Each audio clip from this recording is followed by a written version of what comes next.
Ladies and gentlemen, joining me on the line, fresh off a trip from Malta. Ladies and gentlemen, his name is Mike Reyes. He's from Cinemablend.com. He talks about movies, and he joins me now. Hey, man, how you doing? Did you find that cat? Yes, we found the cat. Well, for just quick story, wife thought our cat didn't know where our cat was. I had anxiety. We found the cat. That is but good. More on the exciting side. I did miss you in Malta, but I was glad that you got moose. Yeah, that was a lot of fun. For those of you who may have missed the show last week or just didn't tune in or whatever it might have been, my old morning show partner joined me to talk about movies, and he's not by any stretch an official movie reviewer or anything, so it was kind of funny to talk about some of this stuff. So you don't have to be an official movie reviewer to talk about movies. I know it certainly helps, but at the same time, A, it's nice to see that you guys got to reunite and shoot. And B, it's fun to sometimes switch it up. Like, it should be more of a conversation than just, I view our show as more of a conversation than just, oh, here's what I think about these movies, that. It's like, yeah, it's easy to do that, but we've got more going on here and more to discuss. What was funny about it was, so I started introducing him, and I was, setting up where you were, and I'm like, yeah, he's in Malta for a work trip or something. He goes, wait, in Malta for a work trip? He got really jealous all of a sudden. So, if I could have brought you guys, I would have. That would have been awesome. I've never been. Like, the only country I've been to outside of the United States is Mexico. I've never been myself. I've never been across the pond, so I'd love to go do that. But anyways, Mike Reyes from Cinemablend.com joins me every week, well, almost every week, to talk about movies. This week, we haven't seen anything, but we can make some educated guesses on some of this. Oh, well, you've seen one movie, but it was awful, and we'll get to that in a second. But Beast, let's start there. That's Idris Elba, right? Yep, Idris Elba with his daughters in Africa, if I remember correctly. And they're going because I think the mother of the family passed, and there's a lot of family memories in Africa. And then, because they would vacation there. And then, out of nowhere, a gigantic lion with a grudge comes after the family. I've seen some of the stuff. It looked like fun. What was that alligator movie? Crawl. Oh, I loved Crawl. If this is half of what Crawl was, I will be excited. And my first thought when I saw the trailer for this, I don't care how much of a badass Idris Elba is, it's a f***ing lion. Like, I don't imagine someone could have a fist fight with a lion and possibly win. I mean, to be fair, he is part cat. Really? Have you not seen the Photoshop where someone said, I think it was a friend of mine that shared it. He's like, okay, hear me out. Beast, but instead of the lion, it's Idris Elba chasing after his character from Cats. And they took the lion out of the poster and put McCavity from Cats in there. That's really, really funny, actually. I want to see that. I'll see if I can find it.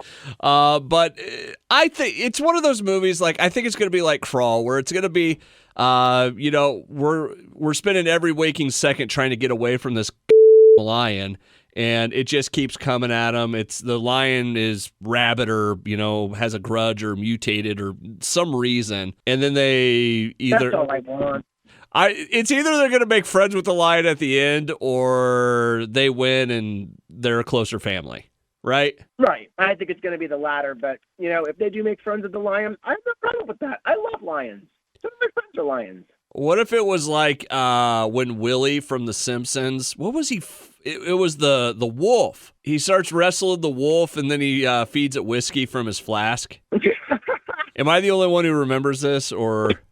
It's been a while, but I would not be surprised. All right. Well, it looks fun, and it's Idris Elba, and he's always good in stuff. Oh, no question. Just, again, you hire Idris Elba to show up, and he killed it. So, all right, we'll... Although we will get to talk about him again next week.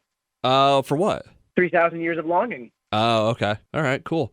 Mike Reyes from Mike Reyes from Cinemablend.com joining me on the line. If either one of us see Beast, we'll talk about it more, because I think there is more to this movie than what we can kind of get to with what we're talking about now, right?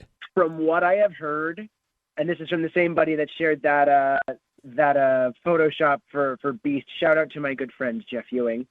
He said that probably the best move is take a day, do a double feature, go see Fall and Beast. Okay. one after the other. All right, we're just throwing caution to the wind on that. I mean, why not? You get 2 B movies together. That's how it used to be. So, one of the other movies coming out this weekend is Orphan's Last Kill, or what is it? Orphan First Kill. First Kill. There it is. Is this the one where the girl went to the party dressed as her character to prove that she could do it? Yes. Okay. All right. Okay, I remember us talking about this a few weeks ago. Yeah. Isabel Furman went to a party dressed as her character and convinced them that all they have to do is they basically made this movie where she's playing the same character she played back in 2009, I want to say, when she was like 11. She's playing the same character with makeup, forced perspective, camera tricks, like none of it's CGI. And I give it so much respect for that fact because it's very, like you could have very easily just CGI'd her face younger and that's it and use a double. But I like that they got her to do it again. I like that she wanted to do that. Yeah. And that it's been that much of a cult hit that people are actually digging this prequel. And I've never seen Orphan, but I want to watch both of them and just really chill out on the... Again, this is another B movie that we got brought to us, and it's been done in true B movie fashion where it's like, you probably didn't have to spend that much money on this movie, and it looks exciting. It looks demented. Oh, that's really, really funny. Yeah, I just keep thinking about like the forced perspective and the makeup and stuff. Because I remember the reason we started talking about this is because we were talking about Stranger Things 4 and their where they tried to make Elle younger. Oh yeah. And it looked really weird, like where they basically just shrank her. Yeah, it looked like It Chapter 2 style de-aging, and that's not a compliment. Yeah, Mike Reyes from Cinemablend.com joining me. All right, so if we see this one again, we'll talk about it a little bit more in the future. One of the movies you did see that we talked about and made fun of already that was a little bit garbage is this Secret Headquarters movie. It's on Paramount Plus, I believe. Yep. Oh, by the way, Orphan First Kill is also available on Paramount Plus, also in theaters. Oh, cool. And you can rent it. And then the first Orphan is also on Paramount Plus as well. So, again, B-movie double feature just waiting for you this weekend. I'm telling you right now, next to like Netflix, Paramount Plus might be one of the better streaming platforms. Let me just give you 2 sentences on Secret Headquarters since it's already done and not very good, total waste of the cast. Extra sentence, Owen Wilson, Michael Pena, and Walker Scobell deserve better. So, done, finished. It's not even worth typing into your search engine. But going back to what you just said, Paramount Plus is one of those streaming services I also count as one of the highest and one of the best. I'd even count it over Netflix. There were 3 that I would have told you before a couple weeks ago: Paramount Plus, Disney Plus, and HBO Max, because those streaming services have catalogs that mix the classic titles along with new and exciting stuff. Yeah. The way HBO Max is going right now with this new merger and how they keep removing things and keep shifting things so that it's like, hey, we want to share the space with Discovery and merge them together. And we don't want to pay residuals on certain titles. HBO Max is fading in favor, and I'm hoping it goes back to what it used to be. But yeah, Paramount Plus, Disney Plus, and to a certain extent Peacock, that's the model you want to go for, where you have that back catalog of your stuff. But also then new things come in. Yeah, that's the thing. It's like the new stuff they're putting out. Like before we even started talking, we talked for 10 minutes about Beavis and Butthead and how great that is on Paramount Plus. And you throw in the Star Trek stuff. You throw in, what was the other show on there? There's a couple other ones that I really like that Paramount Plus does. I spend a lot of time on Paramount Plus. So. And after the investor call that they had with Warner Brothers Discovery, and looking at their plan where it's like, we want an ad-light, ad-free tier for HBO Max, and then they want to do something called free ad-supported streaming television. Looking at that model, what did I think of? Paramount Plus and Pluto TV, which are both part of the same family, both owned by Viacom, and Pluto TV is free. You throw it. I mean, my wife and I have been recovering from COVID this week, and we've been watching a lot of Password. On the Buzzer, the game show network. Yeah. And it's fantastic. Like, it glitches out sometimes, but it's like, look, A, you're getting what you paid for. B, it's still fun.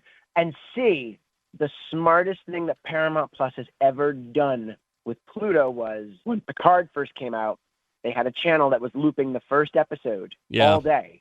So people could, on top of putting it out on YouTube, so people could go watch it for free with ads, sure, but for free, get a taste. Yeah. And if I'm not mistaken, when season 2 was coming up, they showed all of season 1 on a loop. I don't remember, but that sounds right. Yeah, you have these free channels that are great ways of getting people into your premium experience. And even if you want to compromise, you can either go monthly on either of those plans or go yearly on either of those plans, the ad-free or the ad-light. I can tell you the one right now that's going to get a lot more of my attention here is going to be Peacock because of the Big Ten deal they just signed with NBC, CBS, and Fox. Oh, wow. Yeah, it's $7 billion. And not to completely go off course on what we usually talk about, but I mean, I'm trying to find the number of games, but Fox will be carrying 24 to 32 games per season during the agreement. NBC will carry 14 to 16 games. And, here it is, 8 games per year on Peacock. Peacock exclusive. Damn. Yeah, so, by the way, this is really crazy. What was it, like 2 seasons ago, most teams in the Big Ten got about $54 million a year per their media agreement, right? After this agreement goes into effect, guess what it's going to jump up to? What? They'll make about $80 to $100 million a year, each team in the Big Ten, and there's 16 of them, once UCLA and USC join.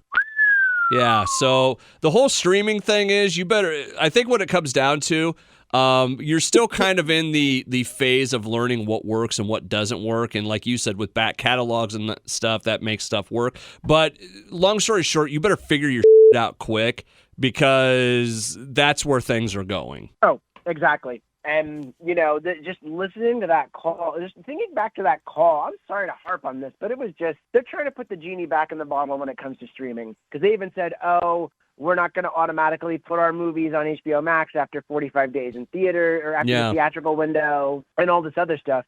Meanwhile, Peacock and Universal already thought that stuff out. And, you won't see everything going there afterwards, but like the Black Phone just hit Peacock. Yeah. So now people can go watch the Black Phone if they didn't see it in theaters, which you should automatically watch the Black Phone. Oh, by the way, I remembered what the other series I watched was. It wasn't Paramount Plus. It was Netflix. It was The Sandman. I still need to watch that. I keep hearing it's beautiful. Moving over to the world of movie news, we've got a lot of more TV to talk about. I think one kind of has to do with the movie I get, and one has the MCU, and it's news. We're just going to go with entertainment news. Let's start with Wednesday Addams. New series coming to Netflix this fall. We don't have the exact date. We had a first look at Wednesday in like a teaser, but we got the first trailer for it this week. Yes, we did. And I think, what do you think about it? Let's ask you, what do you think? My thing is, I loved it. I think it looks awesome. I think it had the right level of Tim Burton in it, because I feel like Tim Burton, like there's a certain level that you either go too far with it or not enough on some of his projects. Yeah. And I thought it felt like the right amount, but the thing that I knew everybody was going to bitch about was the casting, because it's not your typical, Gomez or, some of the other folks in it. Yeah. And it was going to be one of those things where it's like, give it a chance, Exactly. I love that I love the Barry Sonnenfeld Addams Family movies as much as the next person, because Angelica Houston and Raul Julia are a hard act to follow. I get that. That said, we've already had like 2 animated movies where Oscar Isaac and Charlize Theron voiced the characters. Yeah. And Luis Guzman looks closer to the original drawings anyway, and it's one of those things that I love that Tim Burton does. And it's one of those things where he takes character actors and he casts them against type and lets them do something different. We rarely get to see Luis Guzman playing someone affluent or charming. Like, he's usually kind of the loudmouth friend that's just kind of helping along for comic relief. I like that he gets to do something different. And also arguing against Catherine Zeta-Jones' casting, fine, whatever. You can be wrong all you want, people. You can just be wrong with that. I think that's a fantastic choice. But Jenna Ortega as the new Wednesday looks fantastic. The only thing I didn't like about her, I think she has a great look. I love that part of it. I love most of it, but like her smiling and doing that part, it's like, I wish they wouldn't have put that in there. Well, it's a very minor smile. It is, but it's just, it didn't seem like Wednesday. I think that's the point. Okay. I think it's going to be a little bit like, who knows why she's smiling? Because she does smile from time to time, and Christina Ricci's variant did smile, and we still don't know who she's going to be in there because she's popping up at some point. Yeah. Yep. Nope. I think it looks awesome. I'm excited for it. I'll tell you this. I think it looks better than the Munsters from Rob Zombie. Yeah. I am actually open to watching both. I do know that Munsters trailer did not look very good, but I'm open to giving it a shot because, like you said, just try it.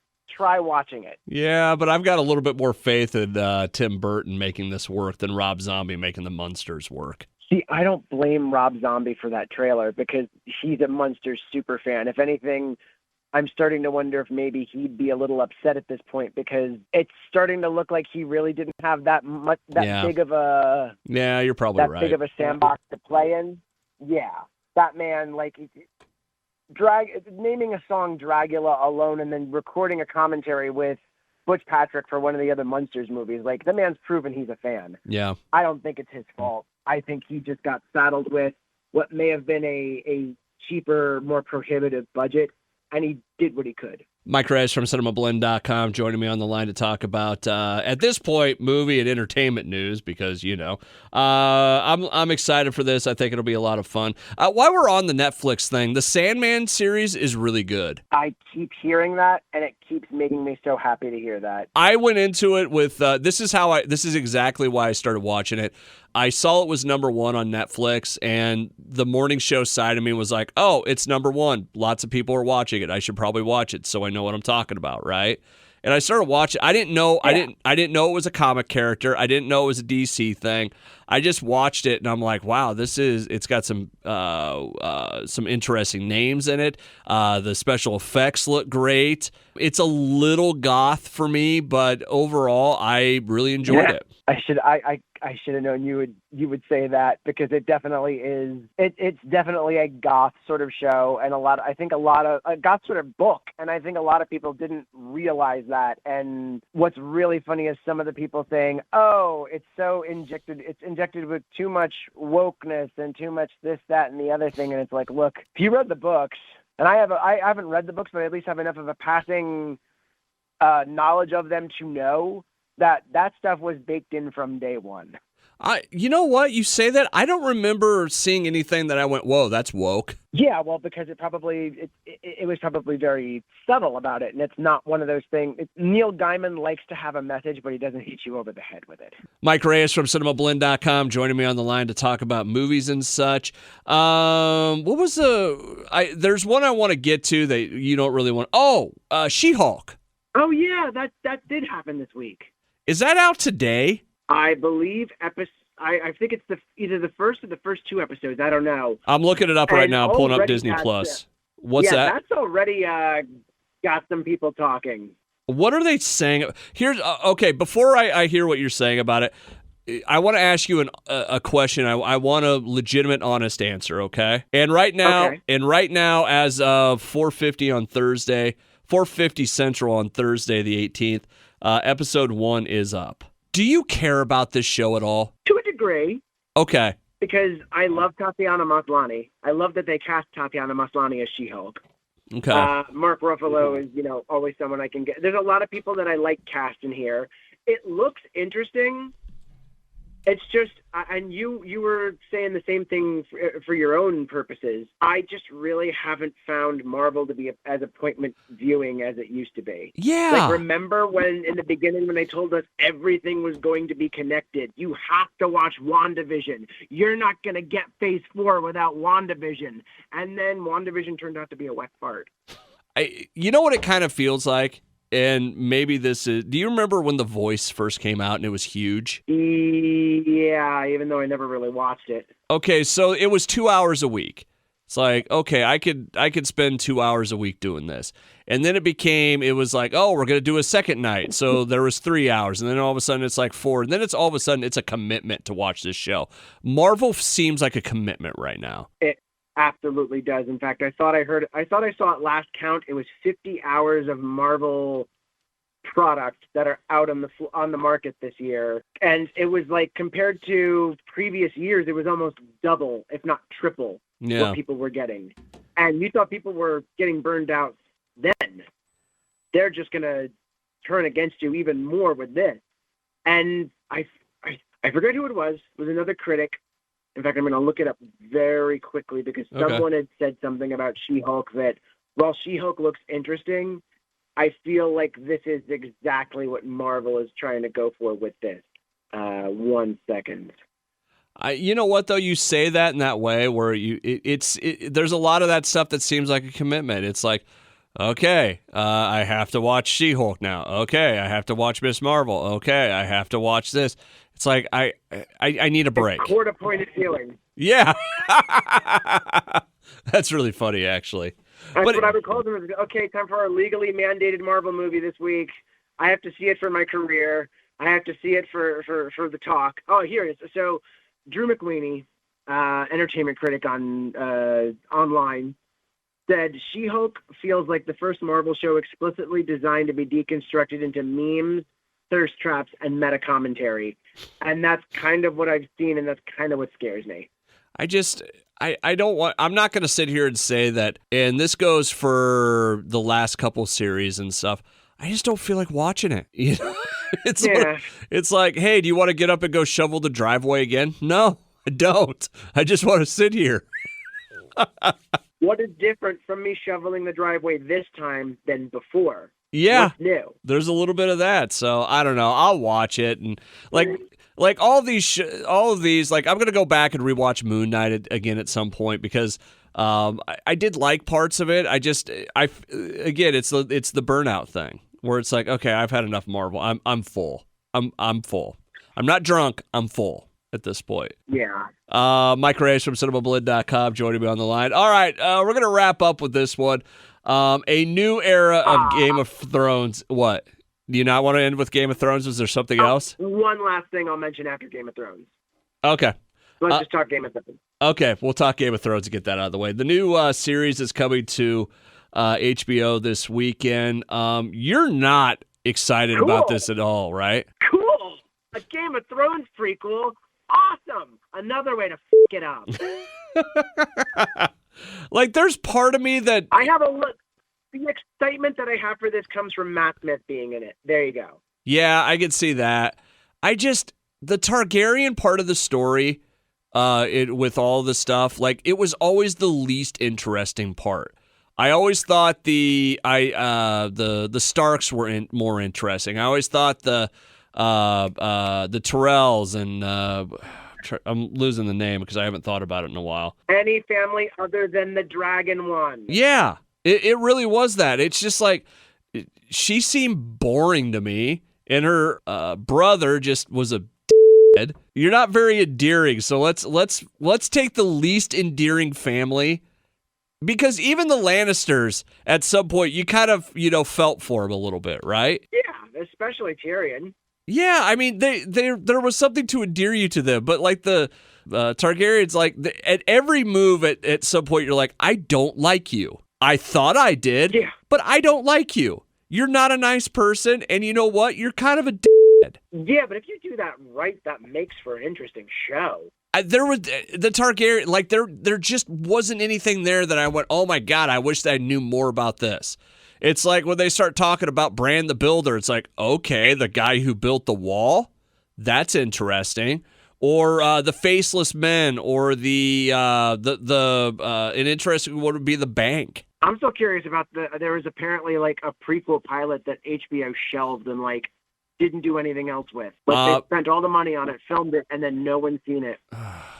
There was that. You know what? Someone made a fan-made trailer for a Game of Thrones show that was set in modern times. It was just in that world. And it was. Oh, I saw that too. I think I showed it to you, didn't I?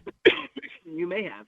But I always thought that was more interesting than anything that they came out with in the 8th season or any of this, you know? Look, I don't know if the public is ever going to truly be that excited for Game of Thrones again unless George R.R. Martin finally finishes the book series. Yeah. And who knows if that's ever happening. Yeah, about that. I don't know. I really don't know. But yeah, I'm going to watch it this weekend. It's kind of like the Marvel thing. I just don't know how happy I am about it. Court-appointed viewing. There you go. What was the last thing you want to wrap up with? The last thing I want to wrap up with is, and it kind of saddens me to even say this, it used to be a local movie theater to me. I know what you're talking about. In Toms River, New Jersey. Yeah, the Seacourt 10. This was the theater that I first saw Jurassic Park in when I was a kid, back in 1993. I think the theater has not updated. They've only, updated the seats, maybe, fixed the seats. But They have not updated the theater because, Lowe's was bought out by AMC. The theater still looks like the Lowe's theater it was since it first opened, I think 32 years ago they said it opened. The announcement came through a buddy of mine who covers Jersey Shore media found out that the theater is closing as of Sunday. Oh, that sucks. And it really sucks because I really wanted to go back out there at some point before next year to get a photo of not only the theater itself, but the inside, and also to get a photo of the theater that I remember the exact auditorium I was at with my aunt and uncle when we went and saw Jurassic Park. Is it still physically there? Yes.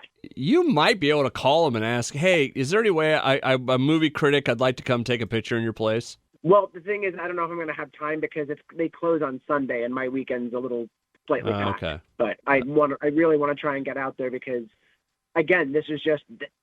That movie meant so much to me as a kid. It still means a lot to me now, obviously. And to not have that there is... I think the last time I went there was in 2015 to see Whiplash.